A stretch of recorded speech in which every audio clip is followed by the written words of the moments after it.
One of the things that we all have in common is that we want the money.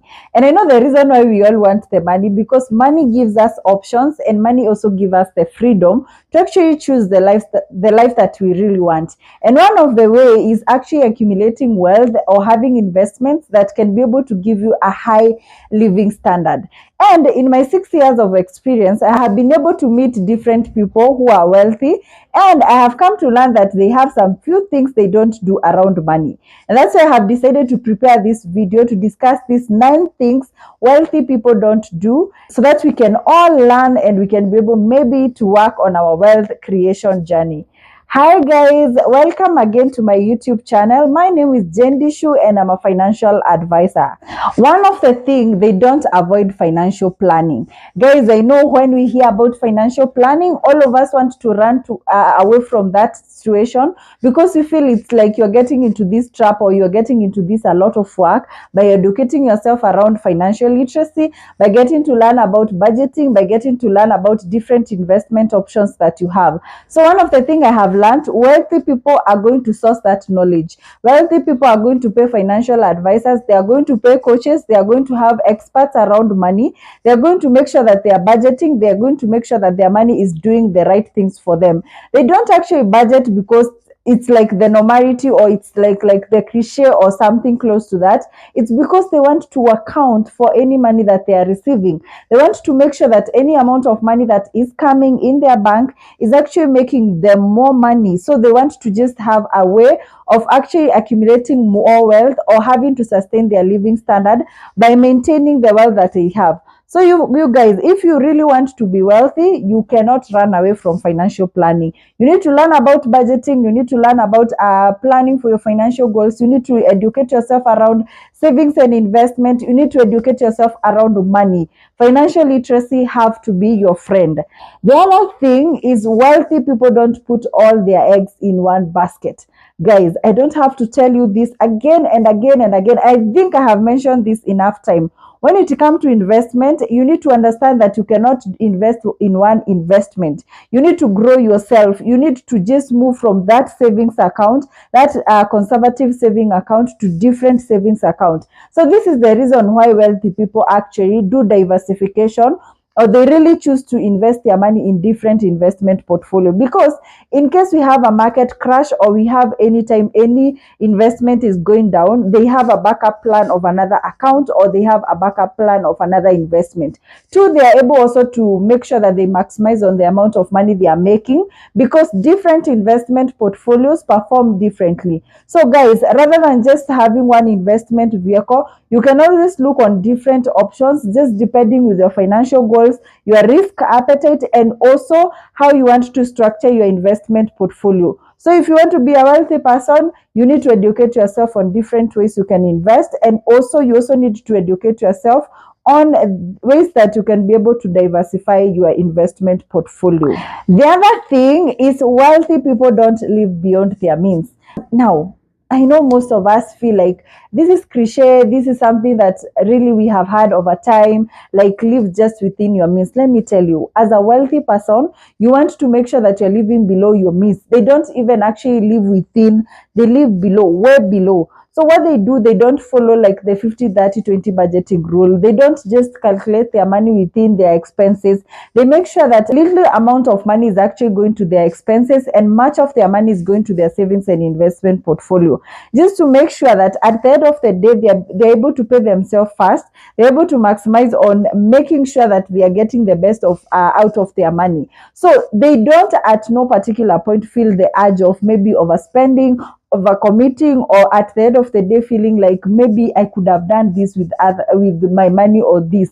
So they always live below their means. They always like don't even worry about their budgeting skills. They don't even worry about I'm gonna overspend, I'm gonna impulse buy. They always plan, because they know that at the end of the day, paying yourself first is actually the best thing that you can be able to do. And they have already gotten to a system where investment is one of the things that they have to do, and it is given priority at the end of the day. And this is how they are able to remain wealthy, and to actually make sure that they stay at the top on their wealth creation journey. The fourth thing, they don't chase the get rich quick schemes.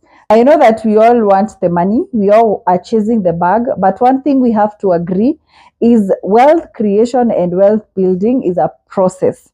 And if you don't lay the right foundation when it comes to your wealth, believe you me, the moment of just finding yourself going back there or going back to poverty is actually just very close. One small mistake, you are down there. And it is said that it is actually very easy for you to actually have a downfall than it is very hard to actually get the success. So it is for you to make sure that you understand your artistry, you master like what you're supposed to do when you're doing your wealth creation journey, so that you are able to protect that at all costs. But the moment you start doing the fishy job, it is so easy to find yourself that you have messed up and lose everything that you have worked so hard for. So one thing, investment, growing your wealth is actually a procedure or a process or a journey that actually takes steady steps. Slowly by slowly, you're going to get yourself there. So do not get weighed away by the get rich quick scam. I know they are there. I know the bag is there to be secured. I know the deals are there,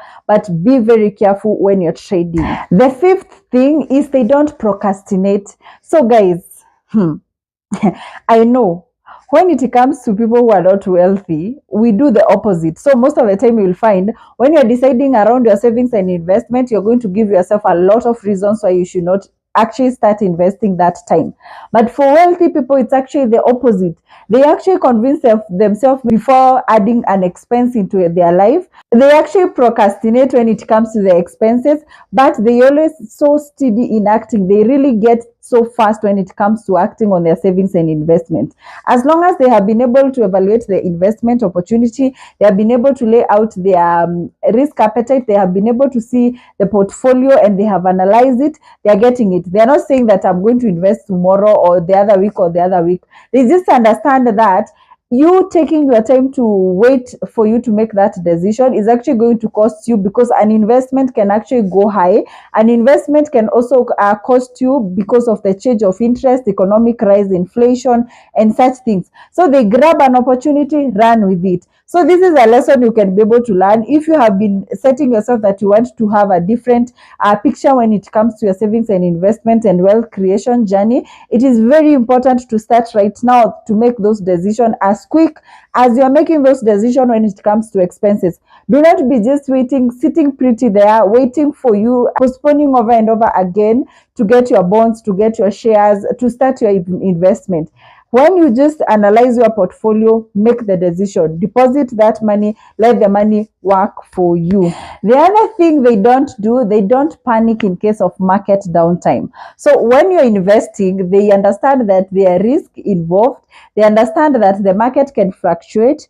They understand that at some point the investment might go down. So in case of that happening, wealthy people are not shaken. They don't go around just selling their shares. They don't go around just selling their assets or just pulling out in whatever investment they are there. So for them, they see that as an opportunity. So the moment that maybe they have gotten some shares in a certain company, let's give an example of KPLC. Maybe they have shares in KPLC and then maybe there is an economic downtime and now the shares have gone down. They see that as an opportunity to actually buy more shares. So for them, they feel like this is a time I'm getting like a discount. This is a time that I'm able to invest in this particular investment. So they always look at the longevity. They don't look at the immediate effect. They don't look at the panicking side of it.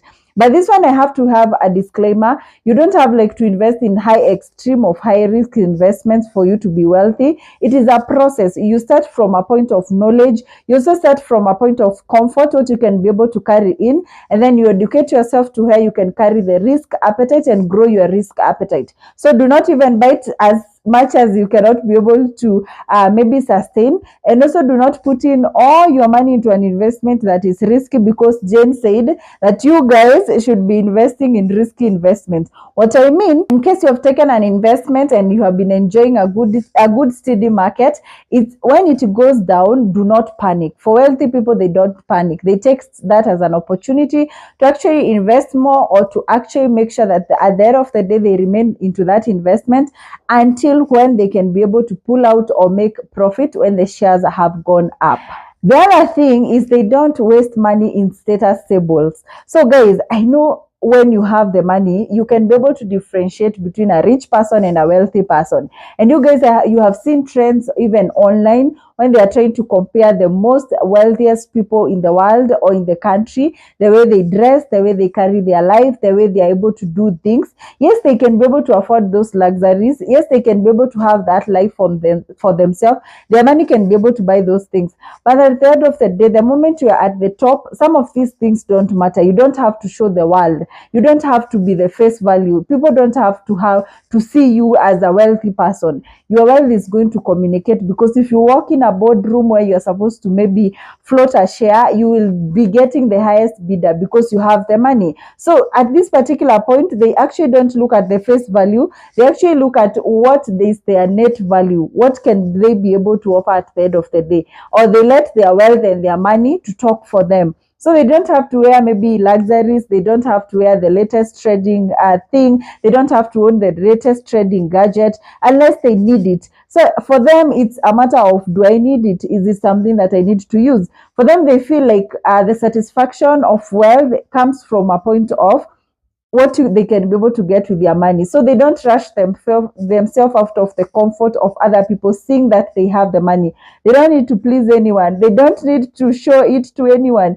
They want to actually have the money. They don't want to look the money part. So if you want to be a wealthy person, that is something that you can be able to borrow, because it means that at the end of the day, you don't get the pressure around you actually being able not to manage your money or making the wrong decisions, because you have to show people that you can afford the luxury. The last thing is avoiding taking calculated risk. I have said calculated risk. I have not said risk. So for wealthy people, I have said they work with experts, and this is why we have financial advisor. And guys, just pause a moment in case you would want to have a consultation session to get a free guidance on how you can be able to invest in some of these investments, to learn about your money personality, some of the opportunities that you can be able to begin in. Make sure to follow me on all my social media platforms, and then you can be able to inbox me, get my contact details, book your consultation session, and then we can be able to structure an investment that can match your goals. And at the end of the day, the reason why we insist on this, most wealthy people, or all the wealthy people, actually work with experts. They don't go around to just invest because something is being invested. They have a team of people, a team of investors, a team of financial advisors, a team of investment experts, a team of market analysts, people who can be able to guide them on where to put their money, where they can lose their money, where they can make more profit. So they are warned, and they are able to make the calculated risk. And I know at this particular point, you might not be able maybe to hire the extreme of market experts, stock experts, analysts, and such people, but you can be able to afford a financial advisor. So make a point of booking a consultation session and working with me. And do not forget, a financial advisor is a third eye. These experts are going to give you the best and the available options that you have. So for wealthy people, because they have experts, it's so easy for them to actually make calculated risk. It's so easy for them to take a risk at hand, and it's so easy for them to analyze if it's something that they can be able to grow their wealth or generate more wealth from themselves. So guys, if you want to be a wealthy person, it's your sign to work with me as a financial advisor from now on, so that you can be able to structure the best investment portfolio. And the last thing that I would want to point out, and I have said it time and time again, do not push yourself or compare yourself to other people. Everyone has their own journey. Everyone has what they would want to term as wealth, what they would term as financial freedom. So don't push yourself to other people's extreme. Don't compare your journey to another person's journey. Work within your limits and make sure that you're making the maximum efforts that you can be able to do at the level that you are in. And guys, I hope you have picked one or two tips that can be able to help you in your wealth creation journey. And until next time, thank you.